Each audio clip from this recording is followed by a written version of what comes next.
골목 식당이 늘어선 작은 시장가에 노을이 내려앉고 있었습니다. 그곳에서 30년 동안 국밥집을 운영해온 박만식은 늘 그렇듯이 가게 문을 열었지요. 70살의 노인인 만식은 구부정한 허리를 짚으며 가마솥에 육수를 붓기 시작했어요. 오늘도 어김없이 사골이 푹 끓은 향기가 골목을 가득 채웠습니다.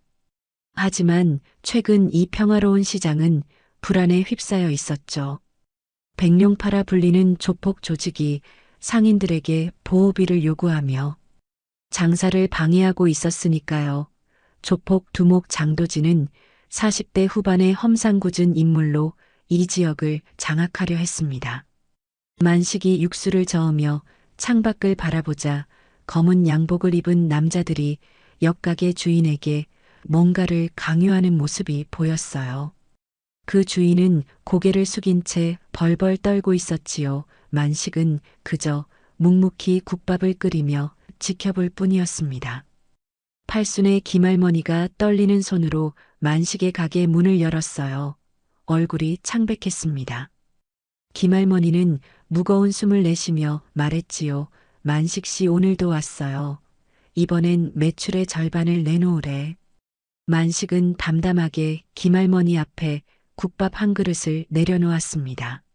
아직 저한테는 오지 않았네요. 할머니 일단 국밥 한 그릇 드시고 힘내세요. 김할머니는 눈물을 글썽이며 국밥을 바라봤어요.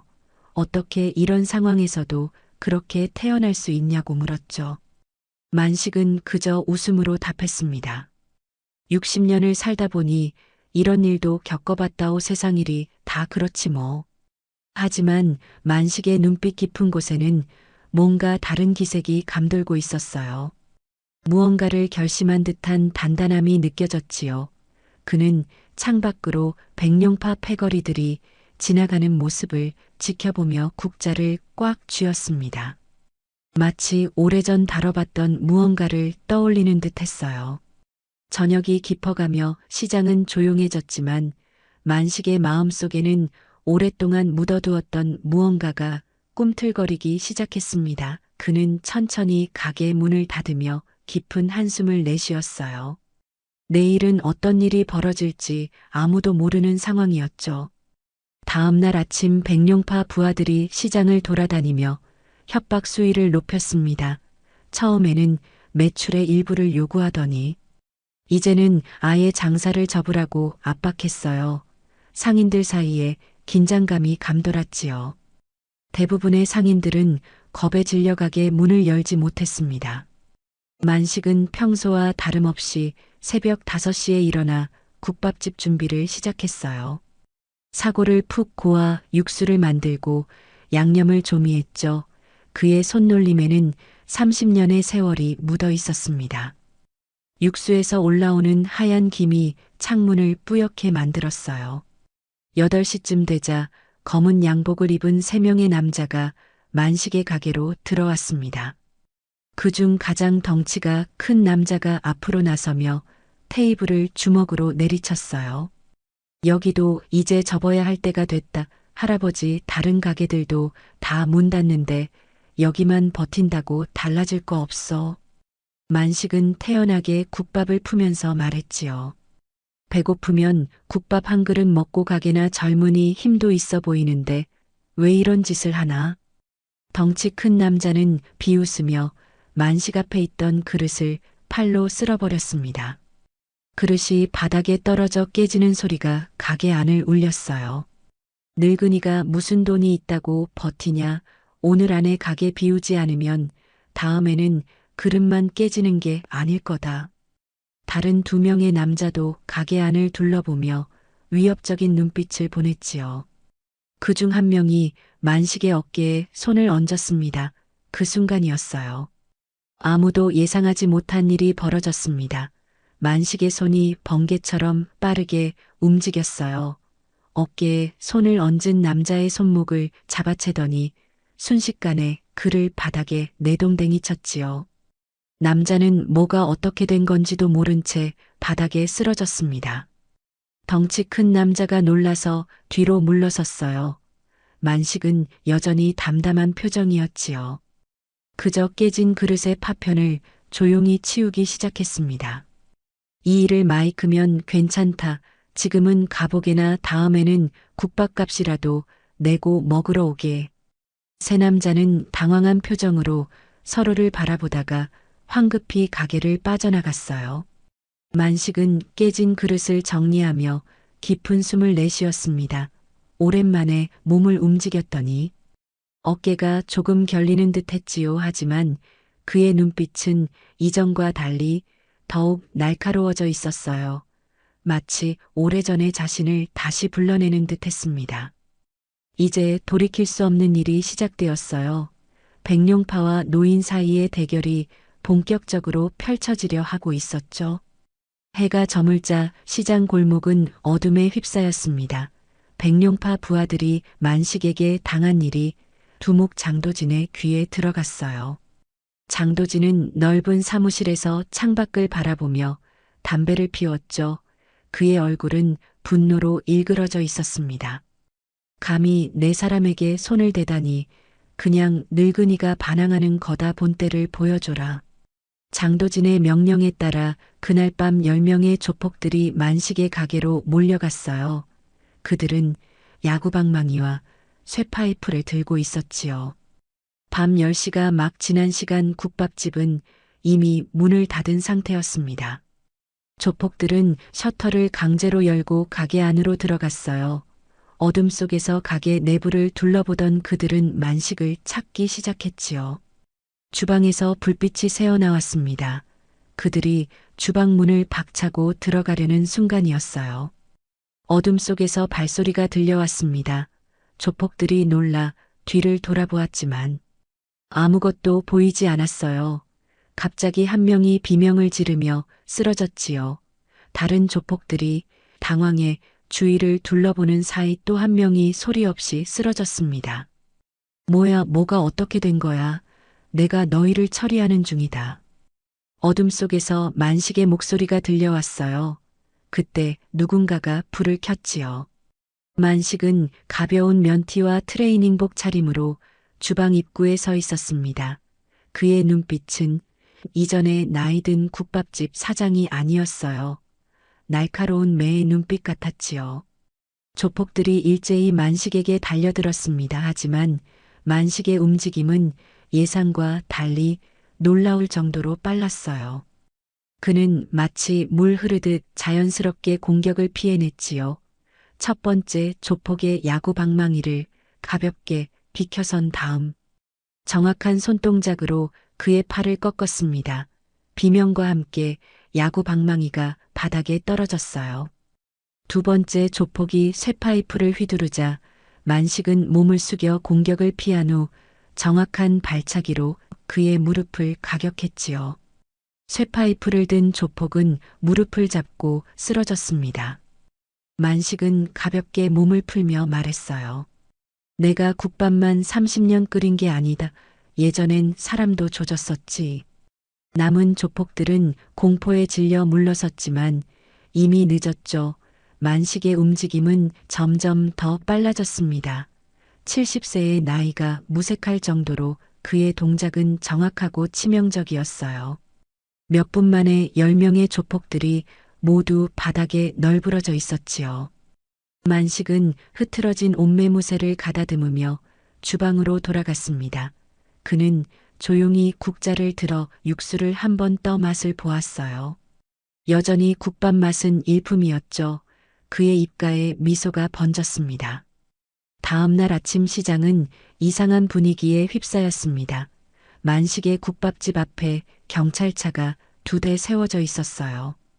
어젯밤 일을 조사하러 온 것이었죠. 경찰들은 가게 안팎을 살피며 증거를 수집했습니다. 만식은 그저 평소처럼 국밥을 끓이고 있었어요. 경찰 한 명이 만식에게 다가왔지요. 박만식 씨 맞으십니까? 어젯밤 이 가게에서 10명의 남자들이 부상을 입었다는 신고가 들어왔는데요. 무슨 일이 있었던 건지 설명해 주시겠어요? 만식은 국자로 육수를 저으며 대답했습니다. 그들이 먼저 들어와서 가게를 부수려고 했소.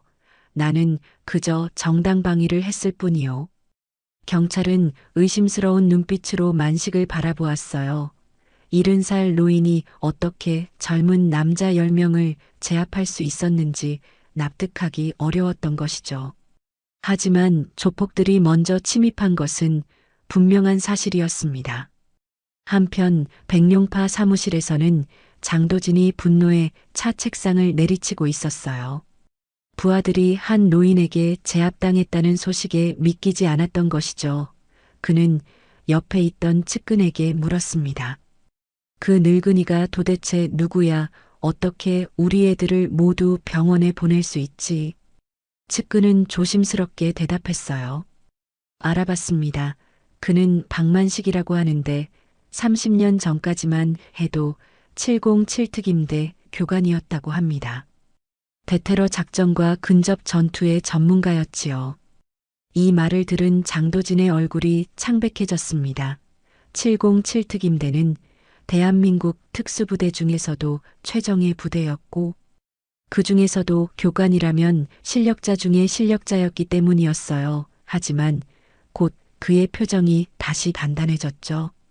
특수부대 출신이라고 해도 이제는 70살 노인일 뿐이다.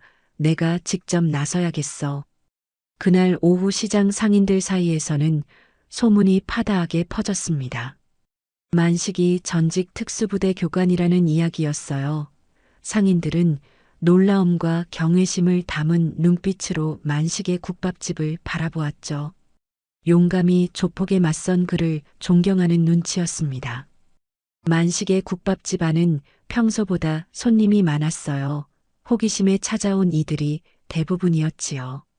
만식은 묵묵히 국밥을 나르며 평소와 다름없이 행동했습니다. 하지만 그의 눈빛은 더욱 날카로워져 있었어요.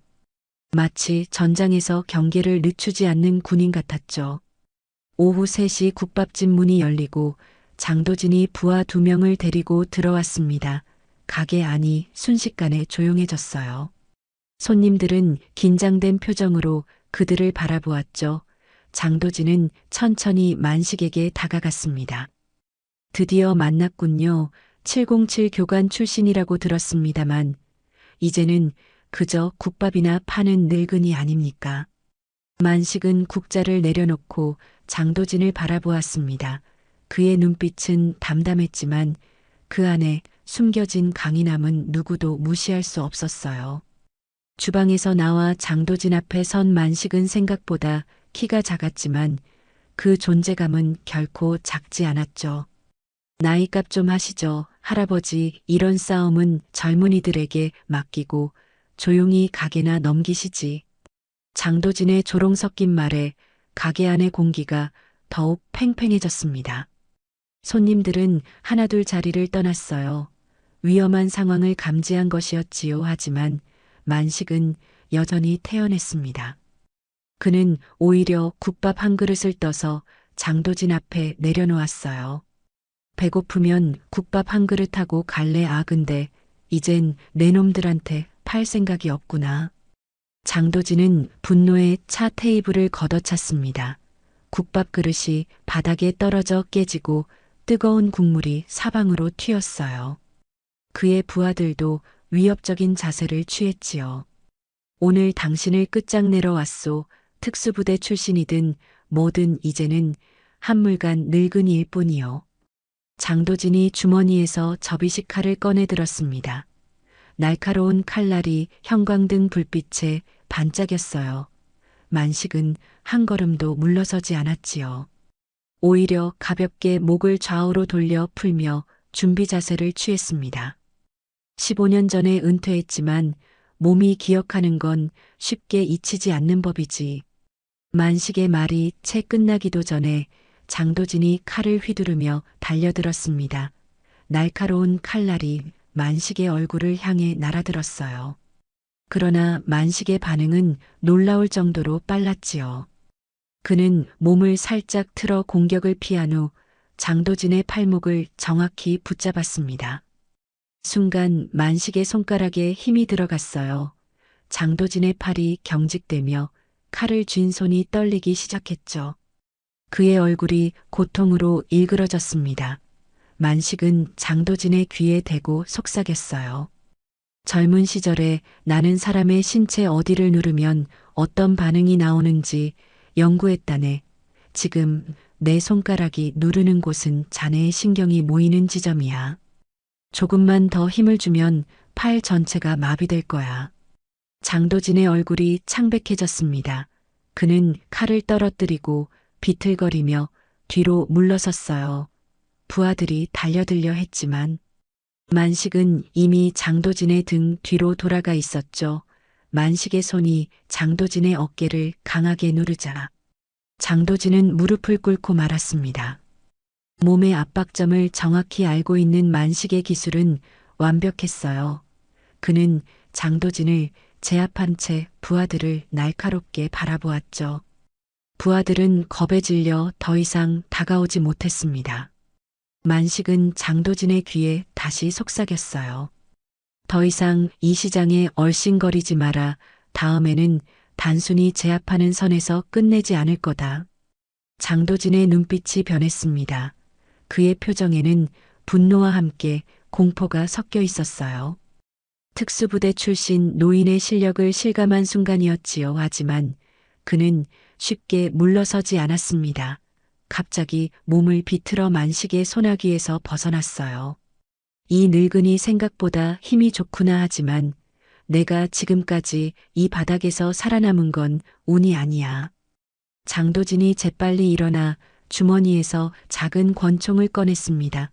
상황이 일순간 위험해졌어요. 가게에 남아있던 손님들이 비명을 지르며 몸을 숙였죠. 만식의 눈빛이 더욱 날카로워졌습니다. 총으로 위협하다니 정말 비겁한 놈이구나. 장도진은 경멸하는 웃음을 지었어요. 이건 비겁함이 아니라 현실이야. 70년대 특수부대 기술로는 총알을 피할 수 없을 텐데.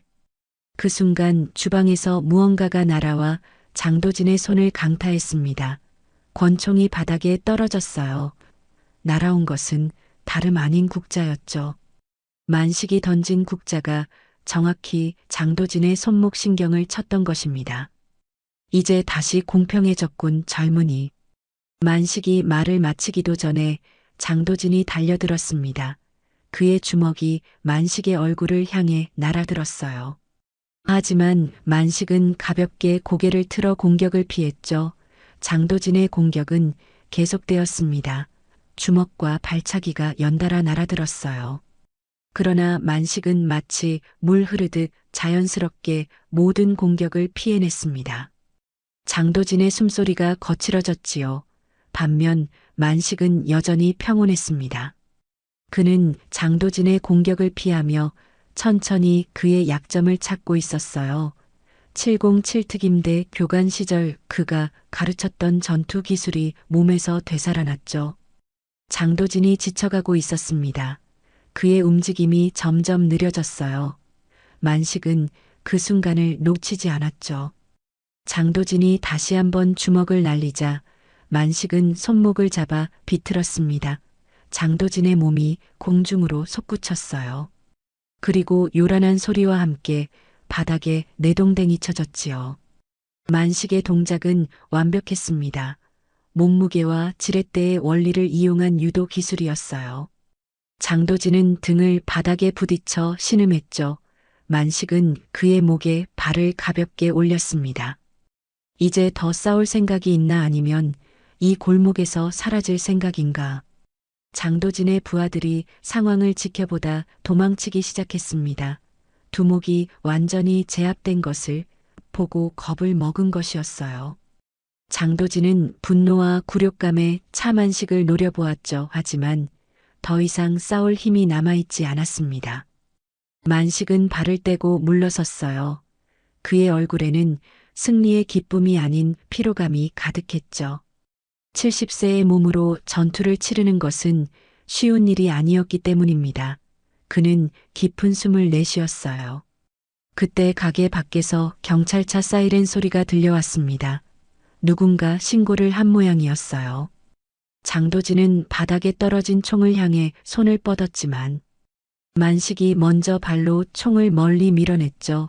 경찰들이 가게 안으로 들어왔습니다. 그들은 상황을 빠르게 파악했어요. 경찰 한 명이 만식에게 다가와 물었지요. 무슨 일이 있었던 겁니까? 만식은 담담하게 대답했습니다. 이 사람이 총을 들고 위협했소. 나는 그저 자신을 방어했을 뿐이요. 경찰들은 바닥에 떨어진 총을 발견하고 즉시 장도진에게 수갑을 채웠어요. 불법 무기 소지만으로도 중범죄였죠. 장도진은 경찰에게 끌려나가며 만식을 향해 증오의 눈빛을 보냈습니다. 하지만 만식은 이미 주방으로 돌아가 깨진 그릇을 치우기 시작했어요. 경찰 한 명이 만식에게 다가와 신분증을 보여주었습니다. 형사였어요. 박만식님 맞으시죠? 저는 김영사입니다. 사실 백룡파에 대해 한동안 수사를 진행해 왔습니다. 오늘 일로 그들을 체포할 수 있게 되었네요. 김영사는 만식을 자세히 살펴보더니 말을 이었습니다. 혹시 전 특수부대 소속이셨다고 들었는데 맞습니까? 만식은 잠시 망설이다 고개를 끄덕였습니다. 김영사의 눈이 커졌어요. 존경합니다. 선생님, 제가 훈련받을 때 선생님의 전설적인 이야기를 많이 들었지요. 하지만 은퇴하신 줄로만 알았습니다. 만식은 쓴웃음을 지었습니다. 이미 15년 전에 은퇴했네. 그저 국밥이나 파는 평범한 노인이었지. 저들이 내 가게와 이웃들을 위협하지만 않았다면. 김영사가 고개를 끄덕였어요. 장도진의 범죄 기록은 길어요. 이번 일로 그와 백룡파를 완전히 소탕할 수 있을 겁니다. 증언을 좀 부탁드려도 될까요? 만식은 동의했습니다. 그는 경찰에게 모든 이야기를 들려주었어요. 시장 상인들에 대한 협박부터 시작해 오늘 있었던 일까지 모두 말했죠. 김영사는 모든 내용을 꼼꼼히 기록했습니다. 진술이 끝나자 김영사가 만식에게 물었어요. 혹시 저희 경찰청에서 자문 역할을 맡아주실 생각은 없으신지요? 선생님 같은 분의 경험과 지식이 큰 도움이 될 것 같습니다. 만식은 고개를 저었습니다. 그의 눈빛에는 단호함이 있었어요. 고맙지만 난 그저 국밥이나 계속 팔고 싶네. 지금까지 30년 해왔듯이 말이야. 경찰이 모두 떠난 후 만식은 국밥집을 정리했습니다. 마지막 남은 경찰에게 그는 태연히 국밥을 한 숟갈 뜨며 말했어요. 여기 싹 다 가져가시오. 국밥은 남겨두고. 다음 장으로 넘어갈까요? 해시태그 8장. 일주일이 지나고 시장에는 평온이 돌아왔습니다. 백룡파 조직이 완전히 소탕되었다는 소식이 전해졌어요. 장도진은 불법 무기 소지와 폭력 행위 등 여러 혐의로 기소되었지요. 그의 부하들도 대부분 체포되었습니다. 만식의 국밥집은 이전보다 더 많은 손님으로 북적였어요. 그의 이야기가 소문이 나면서 구경 삼아 찾아오는 사람들이 늘어난 것이었죠. 만식은 여전히 묵묵히 국밥을 끓이고 손님들을 맞이했습니다. 시장 상인들의 만식을 대하는 태도도 달라졌어요. 이제 그들은 만식을 마을의 영웅으로 여겼지요. 누군가 위험한 일이 생기면 가장 먼저 만식을 찾았습니다. 하지만 만식은 그런 관심이 부담스러운 듯 했어요. 이웃 과일 가게 주인이 만식에게 찾아와 말했습니다. 만식 씨 덕분에 우리가 편하게 장사할 수 있게 됐어요. 정말 감사합니다. 만식은 부끄러운 듯 고개를 저었습니다. 내가 한 일은 별거 아니오. 그저 우리 시장을 지키고 싶었을 뿐이지. 만식은 여전히 매일 아침 5시에 일어나 가마솥에 육수를 끓이기 시작했어요. 그의 일상은 조금도 변하지 않았죠. 다만 그의 눈빛에는 예전보다 생기가 돌아왔습니다. 긴 시간 잊고 있던 자신의 일부를 다시 찾은 듯 했어요. 어느 날 오후 20살 남짓한 젊은이가 국밥집을 찾아왔습니다. 그는 조심스럽게 만식에게 다가갔어요. 할아버지, 저도 배워볼 수 있을까요? 만식은 순간 멈칫했습니다. 젊은이의 눈빛에서 진심을 읽었는지 잠시 생각에 잠겼어요. 그리고는 씩 웃으며 대답했지요. 국밥 한 그릇부터 말아보자. 기본부터 배워야지. 젊은이는 당황했지만 곧 만식의 말뜻을 이해했습니다. 그는 기꺼이 앞치마를 두르고 만식의 조수가 되었어요. 만식은 천천히 국밥 만드는 법을 가르치기 시작했지요. 사고를 고르는 법부터 육수를 우려내는 시간까지 모든 과정을 꼼꼼히 알려주었습니다. 국밥을 제대로 만들려면 인내심이 필요하다. 마음이 급하면 맛이 변한다. 젊은이는 열심히 만식의 가르침을 받아들였어요. 그는 만식이 특수부대 출신이라는 사실을 알고 있었지만 그보다 오랜 시간 한 가지 일에 정성을 다한 장인 정신에 더 감동받은 것 같았습니다. 이제 시장 사람들은 국밥집 할아버지를 다르게 보기 시작했어요. 그저 오래된 국밥집 사장이 아니라 시장을 지키는 든든한 보호자로 여겼죠. 아이들조차 만식을 보며 경외심 어린 눈빛을 보냈습니다. 이 골목에 함부로 깝치면 국밥 퍼주는 할아버지한테 혼난다. 아이들 사이에서 이런 말이 유행처럼 번졌어요. 하지만 만식은 그저 매일 같은 시간에 가게 문을 열고 손님들에게 따뜻한 국밥을 대접할 뿐이었습니다. 그의 삶은 다시 평범한 일상으로 돌아왔지만 그 안에는 특별한 의미가 깃들어 있었죠. 만식은 이제 자신의 두 가지 정체성을 모두 받아들였어요. 과거의 특수부대, 교관이었던 자신과 현재의 국밥집 사장인 자신이 하나로 어우러진 것이었습니다. 그는 매일 아침 국밥을 끓이며 조용히 미소 지었어요. 진정한 평화를 찾은 듯 했죠.